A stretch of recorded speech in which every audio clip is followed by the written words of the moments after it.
let it bang, bang.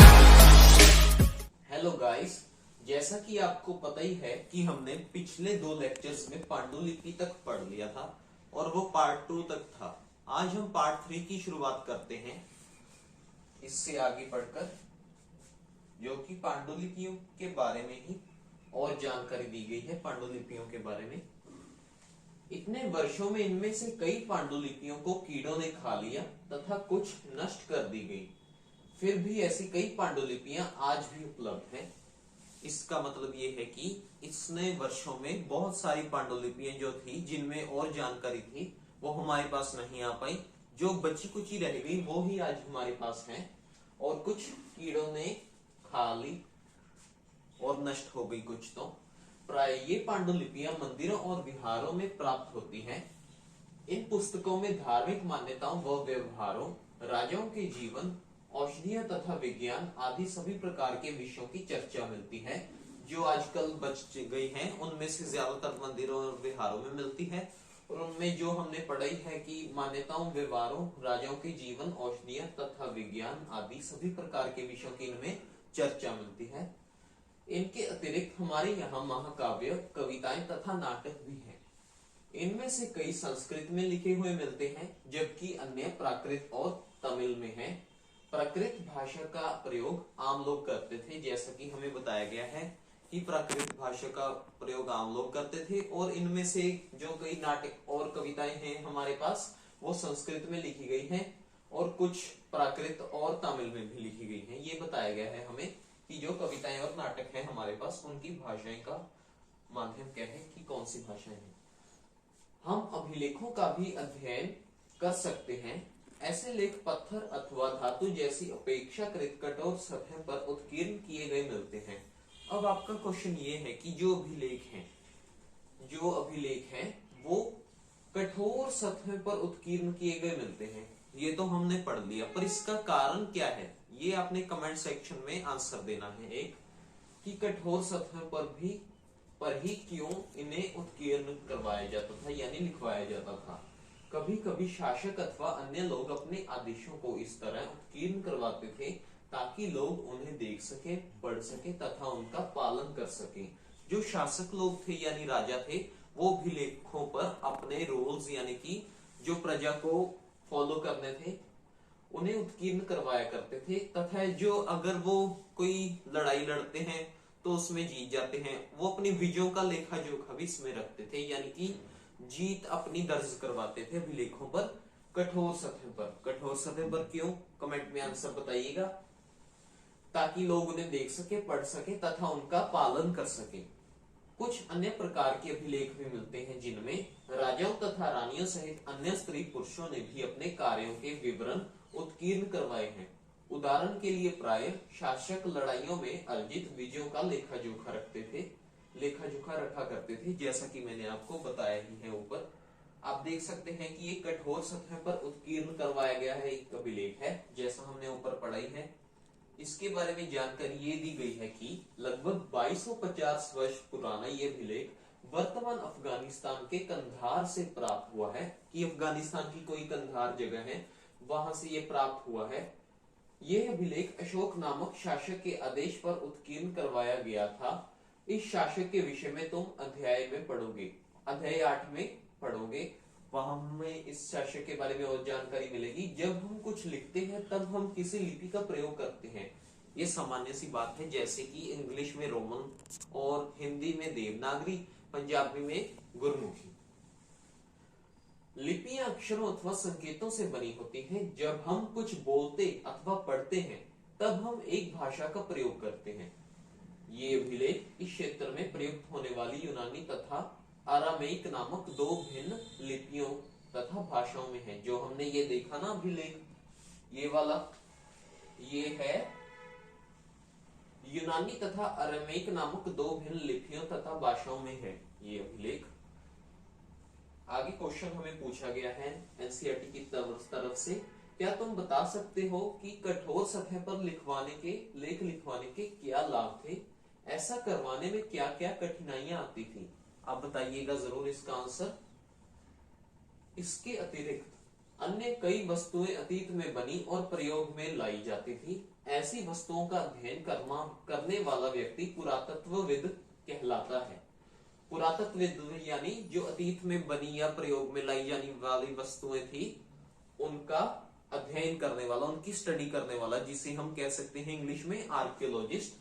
वो खुदाई वगैरह करते थे और जो उन्हें सामान मिलता था उस पर रिसर्च करके वो उस सामान जो उन्हें मिला था उस सामान के समय के बारे में अनुमान लगाकर उस समय का पता लगाते थे और आइडिया हो जाता था उन्हें उसके बारे में। पुरातत्वविद पत्थर और ईंट से बनी इमारतों के अवशेषों, चित्रों तथा मूर्तियों का अध्ययन करते हैं। वे औजारों, हथियारों, बर्तनों, आभूषणों तथा सिक्कों की प्राप्ति के लिए छानबीन तथा खुदाई भी करते हैं। छानबीन तथा खुदाई इसलिए करते हैं ताकि उन्हें आइडिया हो सके उस समय के बारे में, उन चीजों को देखकर जो वो खोजते हैं खुदाई के माध्यम से या कोई और माध्यम से। इनमें से कुछ वस्तुएं पत्थर, पक्की मिट्टी तथा कुछ धातु की बनी हो सकती हैं। ऐसे तत्व कठोर तथा जल्दी नष्ट ना होने वाले होते हैं ताकि उन्हें बचाया जा सके, रिजर्व रखा जा सके।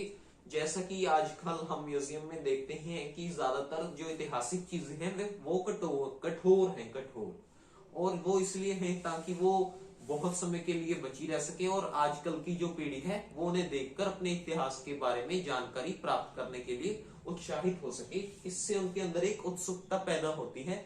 आप देखिएगा जब भी आप किसी म्यूजियम में जाएंगे तो आपके अंदर एक चाह पैदा होगी किसी पुरानी चीज को देखकर जो आज नहीं है उसके बारे में जानकारी हासिल करने के लिए।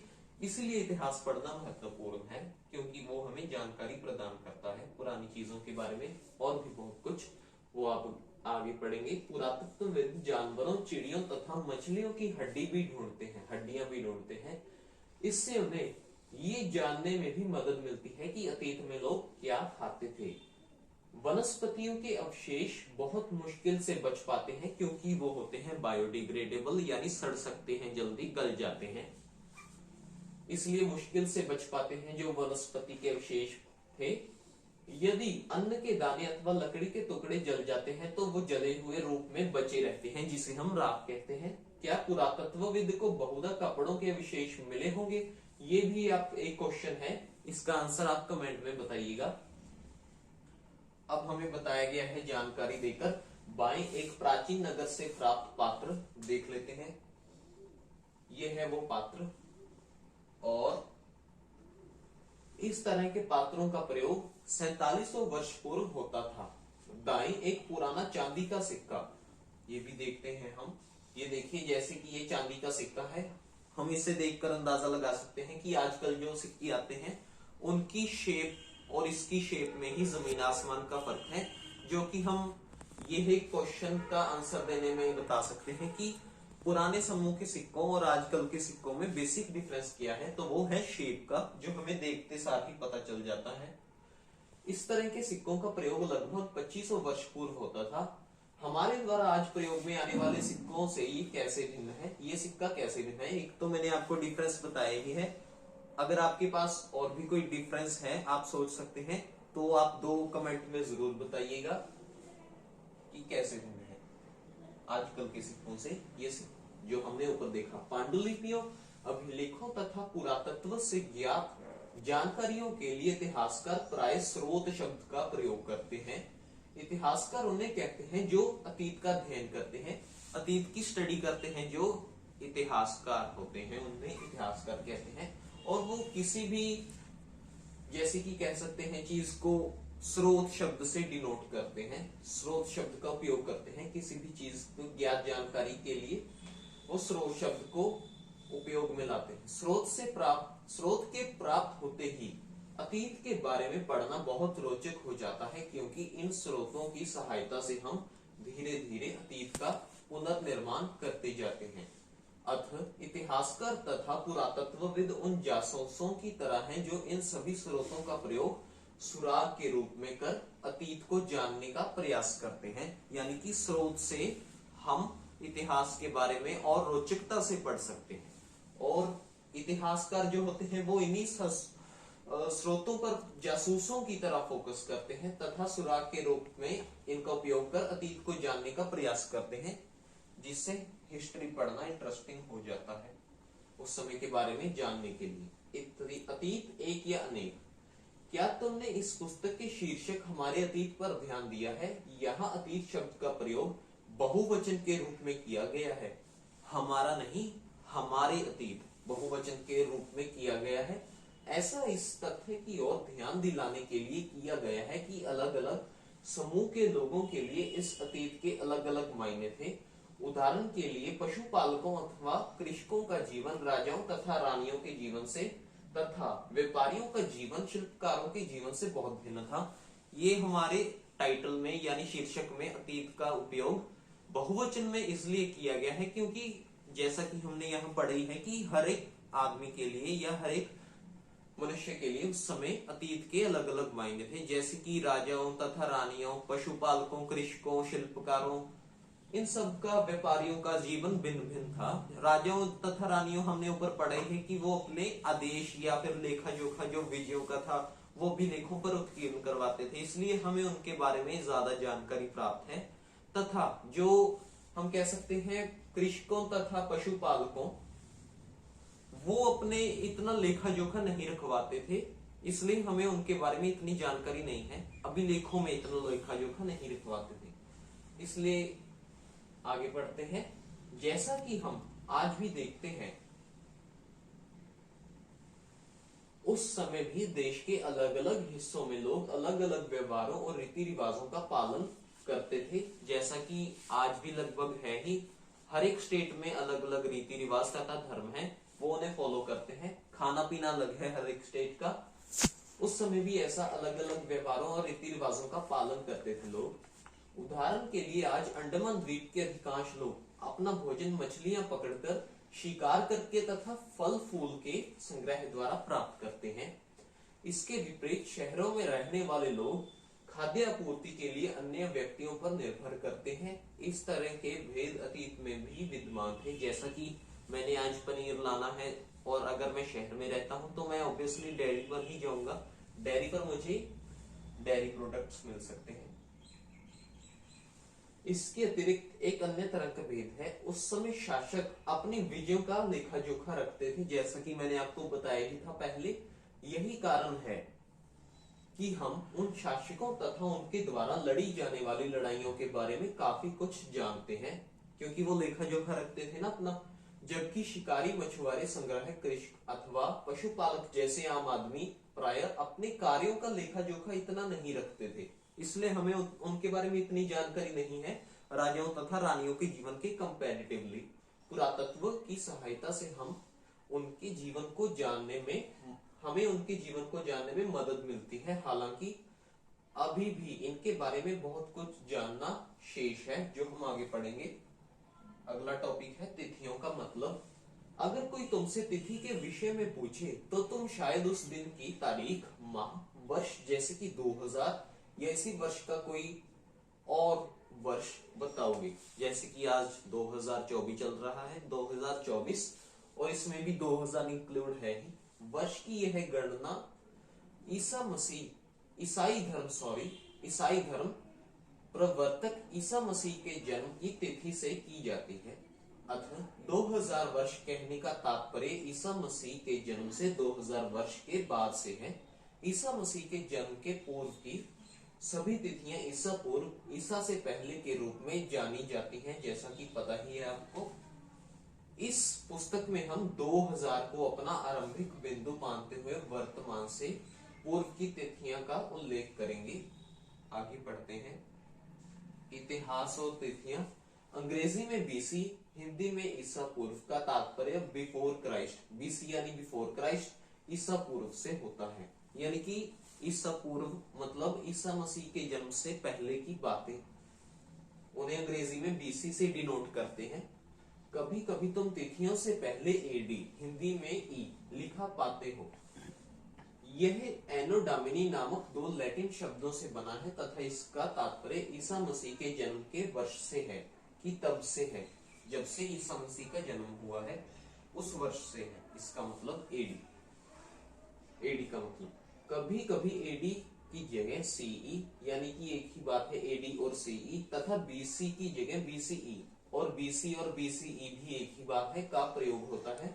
सीई अक्षरों का प्रयोग कॉमन एरा तथा बीसीई का बिफोर कॉमन एरा के लिए होता है।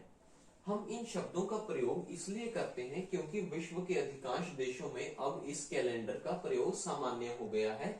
आजकल जो हम कैलेंडर देखते हैं वो ग्रेगोरियन कैलेंडर है, और पिछले समय में जब ग्रेगोरियन कैलेंडर नहीं था तब था जो कैलेंडर वो था जूलियन कैलेंडर, और जो जूलियन कैलेंडर है वो ग्रेगोरियन से 20 दिन पीछे है। या ऐसे समझ सकते हैं कि आजकल का जो कैलेंडर है वो जूलियन कैलेंडर यानी पुराने कैलेंडर से 20 दिन आगे है, इतना हम अंदाजे से कह सकते हैं। और भारत में तिथियों के इस रूप का प्रयोग लगभग 200 वर्ष पूर्व आरंभ हुआ था। कभी कभी अंग्रेजी के बीपी अक्षरों का प्रयोग होता है जिसका तात्पर्य बिफोर प्रेजेंट वर्तमान से पहले है, यानी बिफोर प्रेजेंट वर्तमान से पहले। कभी कभी अंग्रेजी में बीपी अक्षरों का प्रयोग होता है यानी बिफोर प्रेजेंट। पृष्ठ थीम पर 2 तिथियां हैं, उनका पता लगाओ। इनके लिए तुम किस अक्षर समूह का प्रयोग करोगे इसका पता जरूर लगाएं। अन्यत्र, जैसा कि हमने पहले पढ़ा, अभिलेख कठोर सतह पर उत्कीर्ण करवाए जाते हैं। ये आप कमेंट में जरूर बताइएगा। इनमें से कई अभिलेख कई 100 वर्ष पूर्व लिखे गए थे। सभी अभिलेखों में लिपियों और भाषाओं का प्रयोग हुआ है। ऑब्वियस सी बात है, हर एक की भाषा अलग अलग थी और लिपि अलग अलग थी।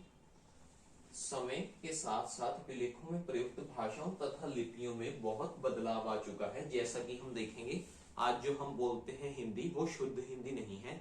और अगर मैं बात करूं पंजाब की, वहां जो पंजाबी बोली जाती है वो आज वैसी नहीं है जैसी 100 साल पहले बोली जाने वाली पंजाबी थी। मतलब समय के साथ भाषा का विकास यानी भाषा में बदलाव आता ही है, वैसी की वैसी नहीं रहती भाषा में अंतर आता ही है। समय के साथ लिपियों तथा भाषाओं में बदलाव आ जाता है। विद्वान ये कैसे जान पाते हैं कि क्या लिखा था? इसका पता अज्ञात लिपि का अर्थ निकालने की एक प्रक्रिया द्वारा लगाया जा सकता है। जैसा कि हमें यहाँ एक चित्र दिया गया है, ये एक तरह के हम कह सकते हैं कि जैसे ये देखिए, ये एक तरह शेर बना हुआ है, इसके लिए एल शब्द का उपयोग, और ये जो बाकी चीजें बनी हुई हैं इनके लिए अलग अलग शब्दों का उपयोग है। यानी कि इन्हें जोड़कर हम कुछ बना सकते हैं शब्द वगैरह, जो कि ये पुराने समय में यूज होते थे, हमें ये ऐसा बताया गया है। और चिड़िया के लिए हम देख सकते हैं जैसे कि ए शब्द का उपयोग किया गया है। या ऐसे ही वो शेप्स को देखकर, जो पिछले समय में लोग रहते थे जब भाषा इतनी नहीं थी, वो शेप्स को देखकर एक नाम देते थे और उन्हें आपस में जोड़कर कनेक्ट कर आप समझ रहे हैं कि वो एक तरह से अपनी भाषा बनाते थे। कम्युनिकेशन का एक जरिया था उनका बात करने का। इस प्रकार से अज्ञात लिपि को जानने की एक प्रसिद्ध कहानी उत्तरी अफ्रीकी देश मिस्र यानी इजिप्ट, उत्तरी अफ्रीकी देश मिस्र से मिलती है। लगभग 5000 वर्ष पूर्व यहाँ राजा रानी रहते थे।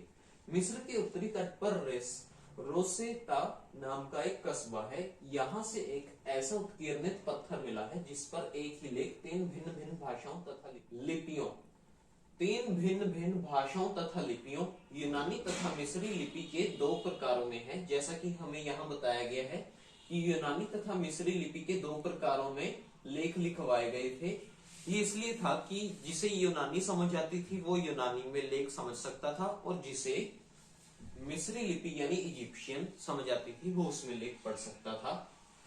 कुछ विद्वान यूनानी भाषा पढ़ सकते थे, जैसा कि हमने पढ़ाई है अभी।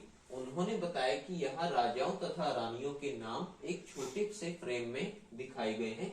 इसे कारतूस कहा जाता था, यानी कि जिस फ्रेम में राजाओं तथा रानियों के नाम दिखाए गए हैं उस फ्रेम को वो एक फ्रेम था और उसे कारतूस कहा जाता था। इसके बाद विद्वानों ने यूनानी तथा मिस्री संकेतों को अगल बगल रखते हुए मिस्री अक्षरों की समानार्थक ध्वनियों की पहचान की। जैसा कि तुम देख सकते हो कि यहाँ एल अक्षर के लिए शेर, जैसा कि मैंने आपको बताया था, तथा ए अक्षर के लिए चिड़िया के चित्र बने हैं। एक बार जब उन्होंने ये जान लिया कि विभिन्न अक्षर किनके लिए प्रयुक्त हुए हैं तो वो आसानी से अन्य अभिलेखों को भी पढ़ सके, जैसा कि मैंने आपको बताया ही है। तो आप देखिए एनसीईआरटी ने यहाँ पर एक खूबसूरत चीज दी है। कल्पना करें तुम्हें एक पुरातत्वविद का साक्षात्कार लेना है। तुम उन 5 प्रश्नों की एक सूची तैयार करो। आप ये जरूर करिएगा जिन्हें तुम पुरातत्वविद से पूछना चाहोगे।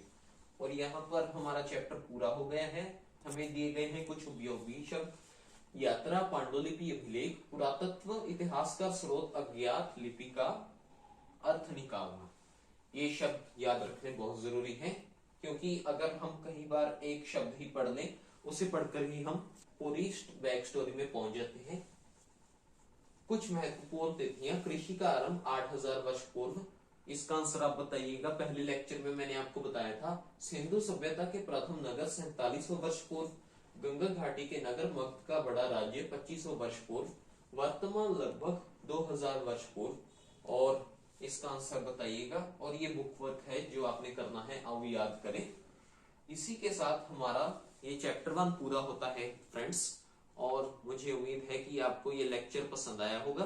पर जाने से पहले आपको एक और जनरल स्टडी का हम एक पॉइंट बताएंगे जो काम आने में है, काम आता है।